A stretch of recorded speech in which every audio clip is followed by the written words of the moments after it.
जय हिंद दोस्तों, हम लोग पढ़ रहे हैं कंपाउंड इंटरेस्ट। कंपाउंड इंटरेस्ट में हम 80 क्वेश्चन ऑलरेडी देख चुके हैं। क्वेश्चन आगे की तरफ बढ़ते हैं। ठीक है, यदि कोई धनराशि वार्षिक आधार पर चक्रवृद्धि ब्याज पर 2 वर्षों में अपनी 1.44 गुना हो जाती है तो उस ब्याज की वार्षिक दर कितनी होगी। अर्थात अगर कोई धनराशि 1 रुपए है तो वह 2 साल में 1.44 गुना हो जाती है। जैसे 1 का गुना 1.44 गुना क्या हो जाएगा, 1.44। ठीक है, अगर आपने 1 माना है तो इसकी जगह आप कुछ भी मान सकते हो। आप अगर से 100 मान लिया होता तो 100 का 1.44 गुना करते तो कितना हो जाता है, 144 हो जाता। अर्थात आप कह पाते अगर कोई धनराशि 100 रुपए है तो वह कितनी हो जाएगी, 144 हो जाएगी। ठीक है, और कितने सालों में हो जाएगी, 2 सालों में हो जाएगी। अगर ये 2 सालों में इतनी हो जाएगी तो इसे 1 साल पे लाना है तो 2 साल की बात कर रहा है तो 144। अगर इसका स्क्वायर रूट कर दिए 2 साल की बात कर रहा है, अगर हम इसका स्क्वायर रूट कर दे तो कहाँ की बात आ जाएगी, 1 साल की बात आ जाएगी।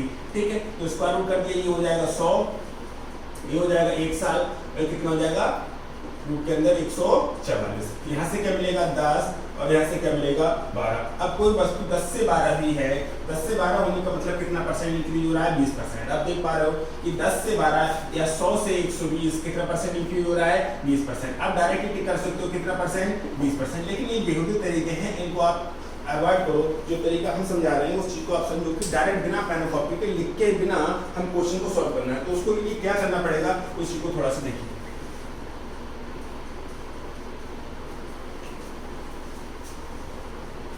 हमें एक बात तो समझ में आ रही है, कोई धनराशि अगर 100 रुपए है तो 144 हो रही है कितने सालों में, 2 सालों में। अगर वो 100 रुपए है तो 1 साल और 1 साल, 2 साल के बाद कितनी हो रही है, 144 रुपए हो रही है। तो हमें बताना है उस ब्याज की वार्षिक दर कितनी होगी। तो जो ब्याज की वार्षिक दर होगी वो होगी तो ऑप्शन सी के बाहर से होगी। आप देख पा रहे हैं 25%, 22%, 21%, 20%, ये 4 ऑप्शन दे रखे हैं। अगर हमें ऑप्शन का सहारा लेना है तो हमें क्या करना पड़ेगा कि आपको एज्यूम करना पड़ेगा यहाँ पर क्या परसेंट होगी। अगर आप सोच के देखो, अगर आपने 25% बढ़ा दिया तो 100 का 25% कितना होगा, 25, और 100 में 25 जोड़ दिए कितना होगा, 125।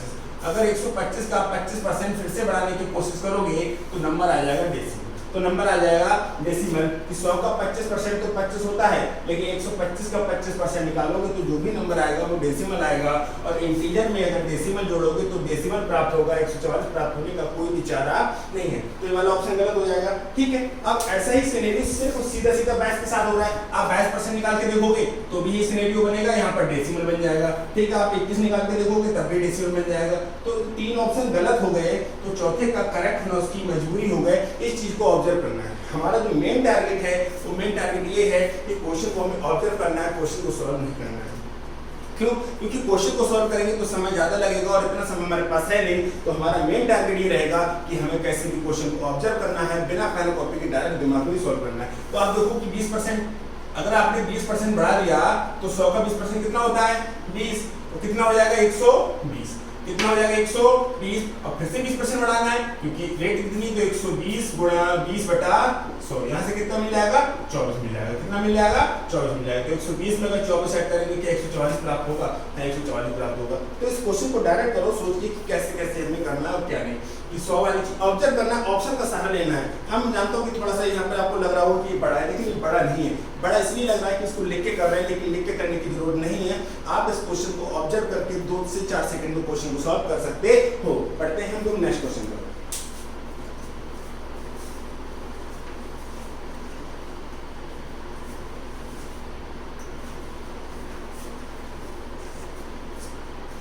यहाँ पे एक तरीका, एक धनराशि 3 वर्षों के चक्रवृद्धि ब्याज पर 1.331 गुना हो जाती है। तदनुसार वह ब्याज की दर कितनी होगी। तदनुसार वह ब्याज की दर कितनी होगी। तो अगर 1 रुपया मान लिया तो वह 3 साल में कितना हो जाता है, 1.331 गुना हो जाता है। ठीक है, तो 1000 से इधर गुणा कर दो, इधर 1000 हो जाएगा और इधर कितना हो जाएगा, 1331 हो जाएगा। कितने सालों में, 3 सालों में। अगर हम 1 साल की बात कर रहे हैं तो यहाँ पर 3 साल की बात हो रही है। 3 साल की बात से 3 साल से अगर 1 साल पे आना है तो क्या कर दो, क्यूब रूट कर दो। क्या कर दो, उसका घनमूल ले लो। घनमूल लेने का मतलब क्यूब रूट। ठीक है, 1000 और सिर्फ 1 साल की बात हो जाएगी। और कितना, 1331। ठीक है, यहाँ से क्या मिलेगा 10 और यहाँ से क्या मिलेगा 11। अब कोई भी चीज 10 से 11 हो रही है एक साल में, 10 रुपए की चीज 11 रुपए हो रही है, तो आप कहोगे कि 10% इंक्रीज हो रहा होगा। कि 10 रुपए की चीज अगर 11 रुपए की हो रही है, यानी 10 रुपए हमने किसी को ब्याज पे दिए और हमें 11 रुपए एक साल के बाद प्राप्त हो रहे हैं, इसको 100 और 110 भी कर सकते हो। तो आप देख पा रहे हो कितना परसेंट इंक्रीज हो रहा है, 10% इंक्रीज हो रहा है। ये लिखने का तरीका हुआ। अब दूसरी तरीके पे आते हैं कि इसको डायरेक्ट कैसे करना है। तो डायरेक्ट करने के लिए आपको कुछ चीजें समझनी पड़ेंगी और वो क्या है समझाते हैं। देखिए अब वो 1331 जो 1000 रुपए था, वो 3 साल में 1, 2 और 3 साल में कितना हो रहा है 1331। ऐसा दिमाग में सोचना है, कॉपी पे नहीं लिखना है कि 3 साल में हो रहा है। तो परसेंटेज जो भी होगी वो ऑप्शन से जो होगी। तो अब परसेंटेज 8 दे रखा है, 7.5 दे रखा है, 10 दे रखा है और 50 दे रखा है। आपको एक बात बहुत अच्छे से क्लियर है कि एक बार परसेंटेज बढ़ाओ या एक बार परसेंट घटाओ, हमें 2 जीरो की आवश्यकता होती है, हाँ होती है। और 1, 2, 3 हमें कितनी बार बढ़ाना है, 3 बार बढ़ाना है। तो 3 बार बढ़ाने के लिए आपको कितने जीरो की आवश्यकता होगी, आपको 6 जीरो की आवश्यकता होगी। लेकिन इसके पास जीरो कितने हैं 3, इसके पास जीरो कितने हैं 3। तो आप दिमाग में सोचो कि अगर मैंने 8 ले लिया, क्या 8 और इसकी गुणा करके क्या जीरो बनने की कोई पॉसिबिलिटी है? हाँ, जीरो बनने की कोई पॉसिबिलिटी नहीं है। 7.5 तो खुद कर्जे में डूबा पड़ा है कि 7.5 को इंटीजर बनाने के लिए 10 से 1 जीरो और चाहिए। 7.5 को इंटीजर बनाने के लिए 10 से गुणा करनी पड़ेगी, तभी इंटीजर जाके बनेगा। अब जब इंटीजर बनेगा तब जीरो बनने की पॉसिबिलिटी होगी इसके पास। तो आप चीज को समझो कि अगर आपने 8% ले लिया तो आप देखोगे कि भैया इसके पास है 3 जीरो और हमें कितने चाहिए 6 जीरो। हमें कितने चाहिए 6 जीरो। एक बार परसेंटेज घटाओ, एक बार परसेंटेज बढ़ाओ, कितने जीरो की आवश्यकता होती है 2 जीरो की। तो 3 बार बढ़ाएंगे तो कितने जीरो चाहिए 6 जीरो। इसके पास है कितने जीरो 3 जीरो। क्या यहाँ से जीरो बनेगा? नहीं बनेगा। 7.5 तो खुद डूबा हुआ है। और 50% का मतलब क्या है? अब देखो 50% इंक्रीज अगर कर दिया तो एक बार में ही 1000 का 50% कितना हो जाएगा 500। एक बार में ही 1500 हो गया। एक बार में कितना हो गया 1500 हो गया। तो भैया और बढ़ाने के बाद क्या 1331 होगा। अगर 50% इसे और अगर आप इंक्रीज कर दो, अगर इसे 50% आप और इंक्रीज कर दो तो क्या 1331 मिलेगा? नहीं मिलेगा। इस चीज को आपको ऑब्जर्व करना है कि ये वाला ऑप्शन भी नहीं हो सकता, ये भी नहीं हो सकता, ये भी नहीं हो सकता। जब 3 ऑप्शन गलत हैं तो चौथे का करेक्ट होना इसकी मजबूरी है। इससे ये रहेगा क्वेश्चन का सॉल्यूशन आपने किया नहीं, क्वेश्चन का सॉल्यूशन किया नहीं, क्योंकि क्वेश्चन का सॉल्यूशन करोगे तो समय लगेगा और इतना समय हमारे पास है नहीं। तो हम ऑप्शन का सहारा लेंगे, तो हम ऑप्शन का सहारा लेंगे, डायरेक्ट टिक करेंगे। तो कैसे करेंगे? तो 10%। अब 10% बढ़ा के देखो, पहले तो 3 गलत होगा तो चौथे का करेक्ट होना उसकी मजबूरी हो ही गया। लेकिन फिर भी आप चेक कर सकते हो 10% बढ़ा के। 1000 का 10% 100 कितना हो जाएगा 1100। 1100 का 10% 110 कितना हो जाएगा 1210। 1210 का 10% 121 और 1210 में 121 जोड़ेंगे तो कितना हो जाएगा 1331। ठीक है, 2-3 तरीके आपको समझा दिए। बढ़ते हैं नेक्स्ट क्वेश्चन की तरफ।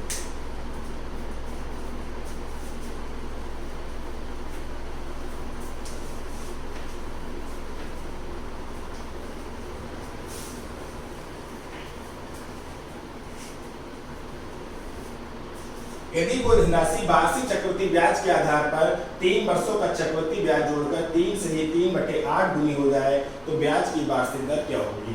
ब्याज की वार्षिक दर क्या होगी? अगर कोई रुपए 1 रुपए है और वह 3 सालों में, कितने सालों में 3 सालों में, एक का कितना गुना हो जाता है 3 से 3/8 का मतलब 8 3 24 और 3 27। इसका मतलब क्या होता है 27/8। कितना गुना हो जाता है 27/8 गुना हो जाता है। ठीक है, तो 8 अगर इधर आ जाएंगे तो ये क्या हो जाएगा 8 और 3 सालों में कितना हो जाएगा 27। ये 3 साल की बात कर रहा है। अगर हमें 1 साल पे आना है तो क्या कर दो, 3 साल से 1 साल पे आना है तो क्या कर दो क्यूब रूट कर दो। क्या कर दो उसका क्यूब रूट कर दो 1 साल। यहाँ कितना हो जाएगा क्यूब रूट 27। ठीक है, अब 8 का क्यूब रूट करोगे क्या मिलेगा 2 और यहाँ का क्यूब रूट करोगे तो क्या मिलेगा 3। तो कोई भी चीज 2 से 3 हो रही है तो कितना परसेंट इंक्रीज हो रहा है 50% इंक्रीज हो रहा है। कैसे निकालते हैं? ये आज से आपको पता होता था तो आपने कह दिया k%। कितना परसेंट इंक्रीज हो रहा है k%। कैसे निकालोगे 2 गुणे k/100। आप तो ऐसे निकालते थे कि आपने क्या करते थे, जैसे कि 100 का आपने 10% इंक्रीज किया, 100 का आपने 10% इंक्रीज किया तो 100 का 10% कितना आता है 10। तो 100 में 10 जोड़ा कितना हो गया 110। अर्थात यहाँ पर क्या नंबर होता है इन दोनों के बीच का डिफरेंस होता है। अर्थात यहाँ पर क्या नंबर होता है इन दोनों के बीच का डिफरेंस होता है कि आपने इसे तो किया था 100 गुणे 10/100। कितना आया ये 10 आया, और 100 में 10 जोड़ दिया, कितना हो गया 110। ऐसे ही सेम डिट्टो यहाँ पर करते, पहली बात तो दिख रहा है डायरेक्ट 2 से 3 रुपए की हो रही है, 50% इंक्रीज हो रहा है, नहीं दिख रहा है कोई दिक्कत नहीं, तो 2 गुणे k बटे 100 हमारे हिसाब से इतना आ रहा है, लेकिन क्वेश्चन के हिसाब से इन दोनों के बीच का डिफरेंस कितना है 1 है, तो 2 से काटेंगे कितना हो जाएगा 50 हो जाएगा, तो k बराबर कितना आ जाएगा 50% आ जाएगा। एक तरीका ये है, और दूसरा तरीका अपना वाला तरीका है कि आप इसको एज्यूम करके क्वेश्चन को डायरेक्ट सॉल्व कर सकते हो, ठीक है। बड़े नेक्स्ट क्वेश्चन सर,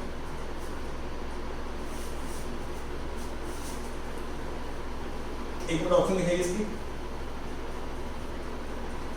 देखो आप ऑप्शन देखो कि 25%, 50%, 33 सही 1/3% और 16 सही 2/3%। आप एज्यूम करो, क्वेश्चन को देखो कैसे होगा और कैसे नहीं हो पाएगा। फिलहाल 2-3 तरीके समझा दिए हैं, इस वाले क्वेश्चन को एक ही तरीके से कराया, आप दूसरा तरीका खुद करके ट्राई कर सकते हो। बढ़ो नेक्स्ट।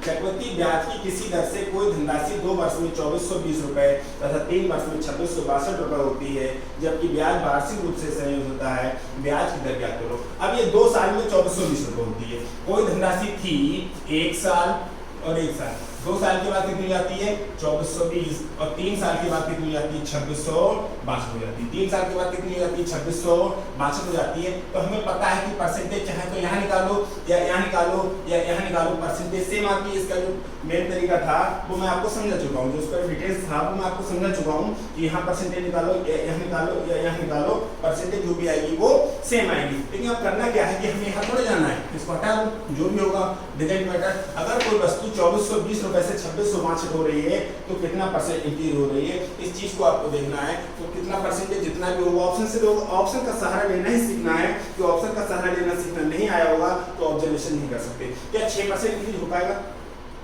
अगर आपने 6% निकाल के देखा तो नंबर डेसिमल आ जाएगा, 8% नंबर निकाल के, अगर इसको 6% देखो ना, कि अगर आपने 6% इंक्रीज करने की कोशिश की, इसी चीज को बस हमें ऑब्जर्व करना है, 6/100, तो जो भी नंबर आएगा वो डेसिमल में आ जाएगा, और इंटीजर में अगर डेसिमल जोड़ेंगे तो डेसिमल मिलेगा। लेकिन हमको क्या चाहिए? इंटीजर चाहिए।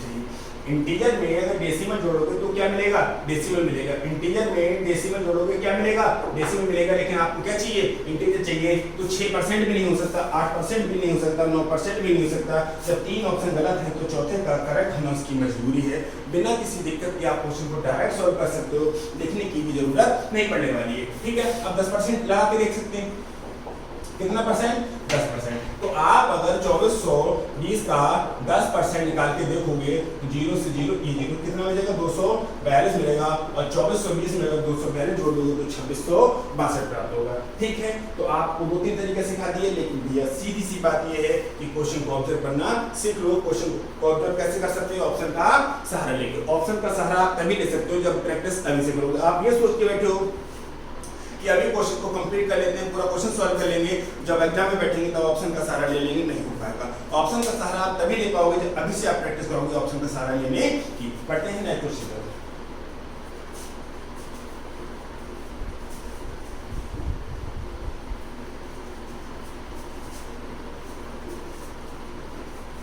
देखिए, कोई धनराशि चक्रवृद्धि ब्याज से 3 वर्ष में कितनी हो गई? 2400 रुपए, और 4 वर्ष में कितनी हो गई? 2520 रुपए। कोई फर्क नहीं पड़ता है कि धनराशि कितने सालों में, 3 सालों में 2420 रुपए, 2520 रुपए हो जाती है। तो आपको परसेंटेज ही फाइंड, 3 साल की बात हो रहा है, 4 साल की बात हो रहा है, 1 साल के किसी में तो ब्याज मिला होगा, परसेंटेज सेम ही आती है हर जगह, वो हम आपको पहले ही बता चुके हैं। ठीक है, तो आपको देखना है कि 2400 रुपए 2520 हुआ है तो कितना परसेंटेज इंक्रीज हुआ है। ये अगर 2400 का 5% निकाल के देखोगे तो 2400 कोई भी चेक करो, 5%, 6%, 12%, 10%, अगर आप 5% ही चेक करके देखोगे तो 24 का 5% तो डबल जीरो कट जाएंगे, तो 24 बन गए 120, और 2400 में 120 जोड़ेंगे तो 2520, डायरेक्ट बात खत्म, दिक्कत नहीं होने वाली है। आप फिर से समझो क्वेश्चन को कि या तो 5% होगा या 6% होगा या 10% होगा या 12% होगा। अब आपको कैलकुलेशन अपनी इंप्रूव करनी है कि 2400 का 5% 120 होता है, चीज आनी चाहिए डायरेक्ट। अगर 2400 का 5% 120 होता है, चीज क्लियर आती है तो क्वेश्चन को लिखने की क्या जरूरत है? नहीं, आप डायरेक्ट सोच सकते हो कि 2400 का 5% कितना होगा? 120, और 2400 में अगर 120 को ऐड कर देंगे तो क्या मिल जाएगा? 2520, और 2520 ही आपको चाहिए था। टिक करो और आगे बढ़ो। नेक्स्ट,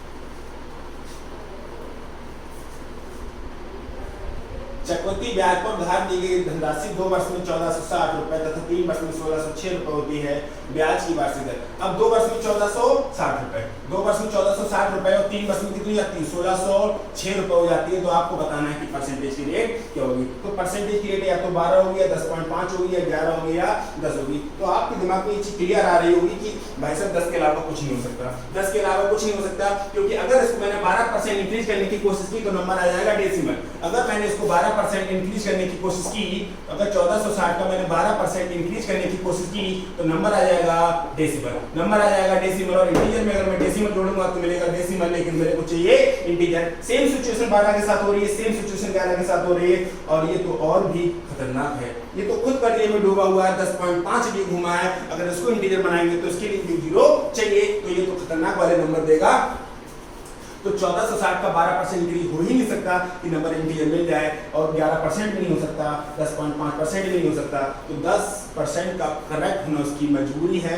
क्वेश्चन को आपने सॉल्व नहीं किया, क्वेश्चन को आपने सॉल्व नहीं किया, क्वेश्चन को सॉल्व करोगे तो समय लगेगा और समय आपके पास है नहीं। देखिए क्वेश्चन मेंस में आया हुआ क्वेश्चन, ये क्वेश्चन है, ये भी मेंस में आया हुआ है। तो क्वेश्चन ऐसे ही आते हैं एग्जाम, कुछ ना कुछ पेपर में कुछ ना कुछ ऐसा होता है कि क्वेश्चन को आप क्लिक कर सकते हो, उसी चीज को ऑब्जर्व करके आ सकता है। आप सोचो पूरा क्वेश्चन को सॉल्व करने बैठ जाओ, इतना समय नहीं है। तो आप देख पा रहे हो कि 12%, 11%, 10.5 नहीं हो सकते, जबकि हमने सॉल्व नहीं किया, हमने क्वेश्चन को सॉल्व नहीं किया, लेकिन हाँ हमने ऑब्जर्व किया कि भाई साहब जब तुम 3 नहीं हो सकते तो चौथे का करेक्ट होना इसकी मजबूरी है। हम क्वेश्चन को सॉल्व नहीं करते, हम क्वेश्चन की मजबूरी बनाते हैं उसका सही होना। पढ़ते हैं नेक्स्ट क्वेश्चन करें।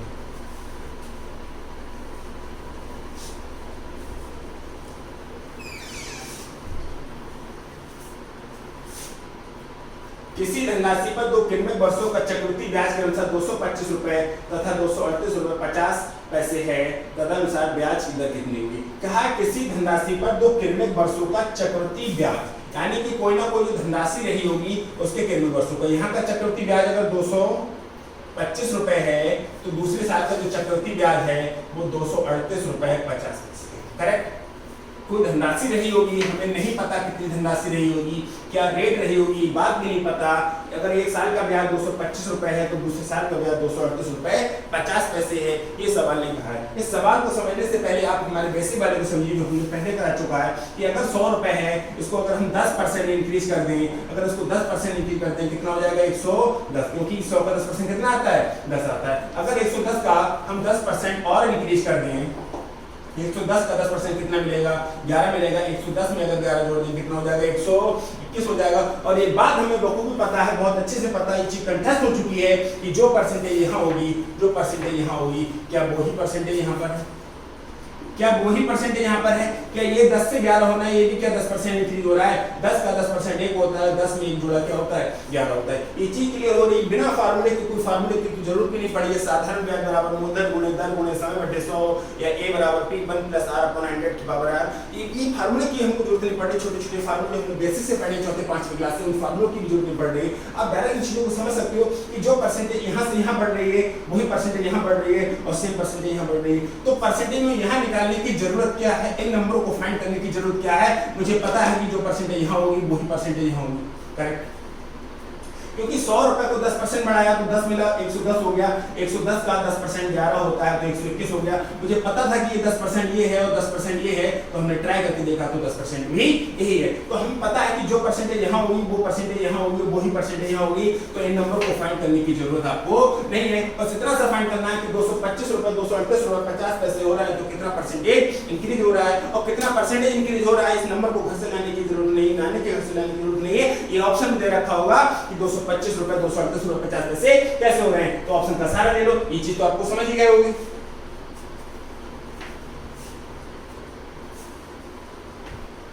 देखिए अब परसेंटेज दे रखा है 7.5%, 10%, 5% और 6%। आप इस चीज को समझो कि अगर इसका 10% बढ़ाया आपने, अगर आपने इसका 10% बढ़ाया तो आप पहले बहुत अच्छे से समझना कि अगर आपने इसका 10% बढ़ाया तो 225 गुणे 10 बटा 100, 0 से 0 कट जाएगा, क्या मिलेगा 22.5 बटे 10, 22.5 मिलेगा। कितना मिल जाएगा 22.5 मिल जाएगा। 225 में 22 जुड़ा हुआ है, क्या 225 में 22 जुड़ा हुआ है भाई साहब, क्या 225 में 22 रुपए ऐड हुए हैं? नहीं, 225 में 22 रुपए ऐड नहीं हुए। समझो कि 225 रुपए में क्या 22.5 के लिए ऐड मिला है, नहीं मिला है, कि एक चीज दिमाग में नहीं हो सकती। क्या इसको लिख के करने की जरूरत थी कि 225 रुपए में 22.5 रुपए जोड़ के 238 रुपए हो रहे हैं, ये चीज साफ साफ दिख रही है कि लगभग 22 के समथिंग तो आएगा ब्याज, और 225 में 22 जोड़ेंगे तो 247 के समथिंग पहुंच जाएगा, और हमको चाहिए नहीं, ठीक है। तो दूसरा ऑप्शन, अब बात आती है कि ऑप्शन कैसे उठाना है। ऑप्शन उठाने के 2-3 तरीके होते हैं, 2 ही तरीके होते हैं, वो आपको समझा चुके हैं। वो क्या होते हैं चीजों एक बार फिर से देखिए कि जब भी ऑप्शन उठाया जाता है तो हमेशा मिडिल का ऑप्शन उठाया जाता है। जैसे 5 सबसे छोटा है और 10 सबसे बड़ा है, 5 सबसे छोटा है और 10 सबसे बड़ा है, 5 और 10 को हम छोड़ दे, 6 और 7.5 में को चेक कर लो। अब चेक करने के लिए क्या है मैं समझाता हूँ।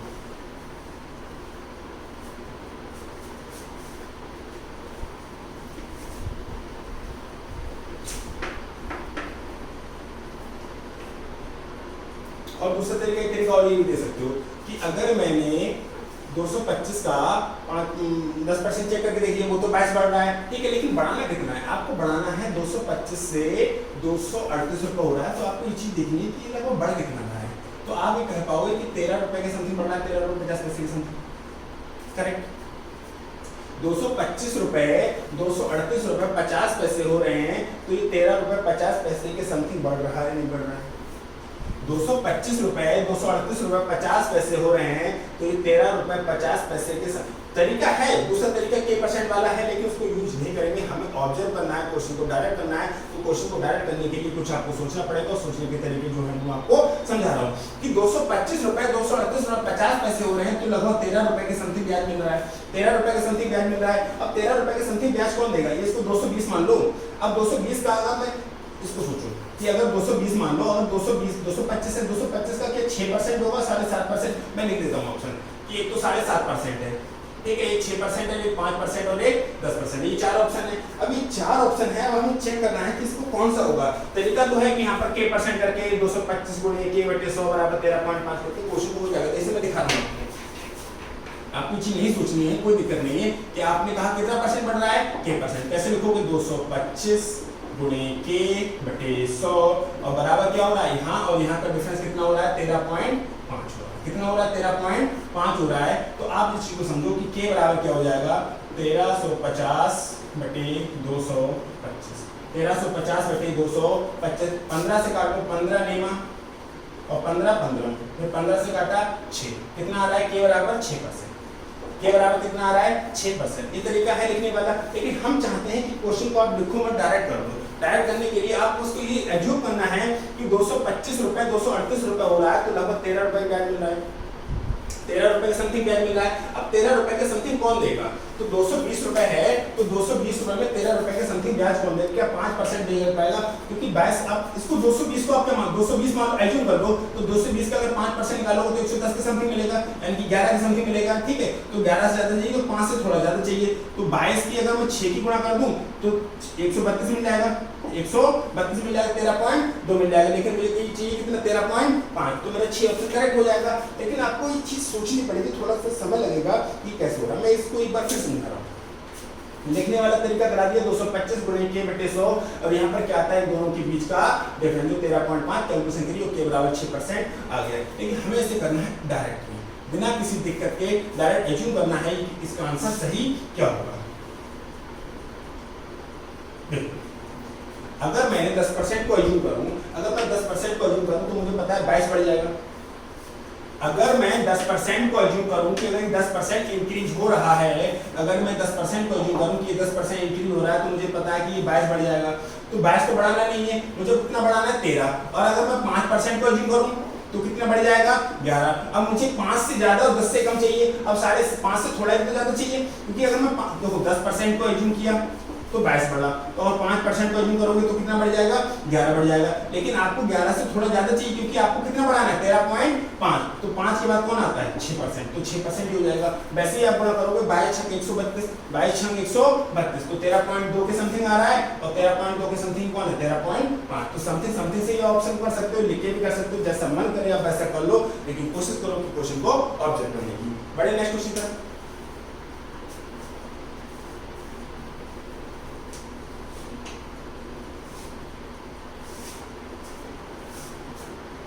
एक धनराशि चक्रवृद्धि कि ब्याज पर 4 वर्षों में 3840 रुपये हो जाती है और 5 वर्षों में 3936 रुपये हो जाती है, तदनुसार ब्याज की दर कितनी है। आप सोचो कि 4 वर्षों में कितनी हो जाती है 3840 रुपये, 3840 रुपये और 5 वर्षों बाद कितनी हो जाती है 3936 रुपये। तो आपको बताना है कि रेट परसेंटेज क्या होगी। तो आप देख पा रहे हो कि परसेंटेज की रेट जो भी होगी ऑप्शन से होगी, परसेंटेज की रेट जो भी होगी ऑप्शन से होगी। तो ऑप्शन का सहारा लेना है कि आपको भैया कौन सी परसेंटेज होगी कौन सी नहीं होगी। तो आप देख पा रहे हो कि अगर आपने 2 की गुणा कर, आपको सबसे आसान कौन सा लगेगा 2% लगेगा। तो अगर आपने 2% बढ़ाने की कोशिश की तो आप देख पाओगे कि 3840 गुणे 2/100 नंबर डेसिमल आ जाएगा। नंबर कैसा आ जाएगा डेसिमल में आ जाएगा। और नंबर डेसिमल में आ गया तो इंटीजर में डेसिमल जोड़ोगे तो क्या मिलेगा डेसिमल। आपको क्या चाहिए इंटीजर। तो आपको तुरंत समझ में आ जाएगा कि भैया 2% तो नहीं हो सकता, 2% तो नहीं हो सकता। अब दूसरा चेक करो, ऑप्शन लिखिए, ऑप्शन लिख लेता हूँ यहाँ पर कि ऑप्शन है 2.5, 2, 3.5 और 2.05, ये 4 ऑप्शन है। तो आप इस चीज को देखो कि आपको एक बात क्लियर है कि जो ये मेंस का क्वेश्चन है, प्री का क्वेश्चन नहीं है। प्री के क्वेश्चन आसान होते हैं, मेंस का क्वेश्चन थोड़ा सा टफ होता है, क्यों ना हो मेंस दे रहे हो ठीक है। अब 3840 का 20% निकाल के आपने अगर 3840 का 2% निकाला तो भाई ये इंटीजर दे रहा है। अब 2 से ज्यादा ढाई देख लो, अब 2.5% पहले देख लेते तो ये चीज देखो 2.5%। अगर आपने 2.5% करके देखा, 2.5 का मतलब क्या होता है 5/2, 2.5 का मतलब क्या होता है 5/2%, ठीक है। तो 3840 गुणे 5/2, तो 2 का मतलब 200, तो डबल जी 0 से 0 कट जाएगा, 5 चौक 20, 4 तो 4 से काटेंगे, 4 ने 36 बचे 2, 4 छंग 24, 4 ने 36 बचे 2, 24 हो जाएगा, 4 छंग 24। तो 3840 में अगर 36 जोड़ेंगे तो क्या 3936 मिलेगा, हमें मिल जाएगा। 3840 में अगर 96 जोड़ेंगे तो 3936 मिलेगा, हमें मिल जाएगा। अब बात आती है इस क्वेश्चन को आप एज्यूम कैसे करते हैं। आप एज्यूम कैसे करते हैं, आप ये देखो कि 25 2.5 है, 5/2 कह लो या 2.5 कह लो। ये 25 एक ऐसा नंबर है जो किसी भी इंटीजर के साथ जुड़ के 0 दे देता है। और जो ऑप्शन है कि 2.05 ये भी नहीं देगा, 3.5 भी नहीं देगा और ये भी नहीं देगा। अब दूसरी बात आती है कैसे, आप देखो कि अगर इसका मैं 2% निकाल के देखा तो इंटीजर आया, 2% निकाल के देखा तो क्या आया डेसिमल आया कि 3840 का अगर मैंने 2% निकाला तो डेसिमल आ गया, डेसिमल चाहिए नहीं तो 2 से ज्यादा कौन है ढाई चेक करके देखो। और आपको तुरंत ये चीज फील होने लगेगी कि 2.05 नहीं देगा, क्योंकि 2.05 देने का मतलब है